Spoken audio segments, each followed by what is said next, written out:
Climate Week, and I'm sitting here with Tom Grasso from the Environmental Defense Fund, Vice President on Climate Resilient Food Systems. And we ran into each other, so I thought we could have a quick chat. Great. So yeah, why you're here? Why do you think it's important to be at this Africa Regional Climate Week? Well, it's a privilege actually to be here at Africa Climate Week with so many amazing leaders and experts from Africa talking about the impacts of climate change to the people and nature in Africa. And so it's important for us as an organization that's focused on climate and food security to understand the challenges and the opportunities that African leadership presents. And we're hoping that what we learn here this week, we and others will be able to carry to COP27 in a little over 2 months.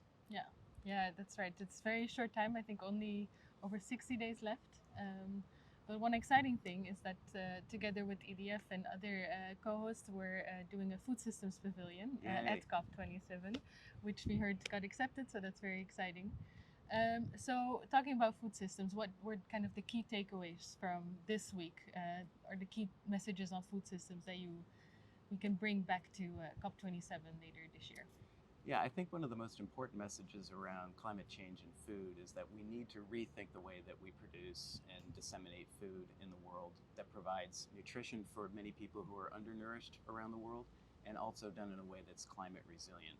And that's something that Africa understands probably in some ways better than anywhere else in the world because of the challenges they face from drought, from food insecurity, and from the other impacts of climate change. So ideas and solutions coming from the African continent will be really important to be listened to and taken up at COP27. Yeah, I completely agree. And what do you think, moving forward, slightly over 60 days left, what are the things that still need to happen before we can actually, make COP27 a COP where food systems really are taken forward and we can kickstart the transformation? Well, I'm hoping that coming out of this meeting this week, that people will be excited to bring more African voices to COP27. As we know, this is the African COP. It's taking place in Egypt, and my hope is that a lot of the voices we hear this week and a lot of the ideas will be brought to COP27 and be taken up. And so the next 60 days will be really important to make sure that we have those voices and those perspectives represented.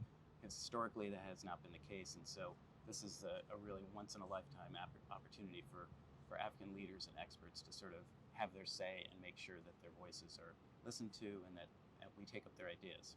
Yeah, no, I completely agree, and I think it's good that this is the final regional climate week before COP, so it's the good stepping stone for the African COP. And so looking forward to working with you there, and let's make very it excited. happen. Yeah, and the food pavilion is going to be an exciting time. A lot of different voices there, and hopefully engender more conversation about implementation and action after the COP.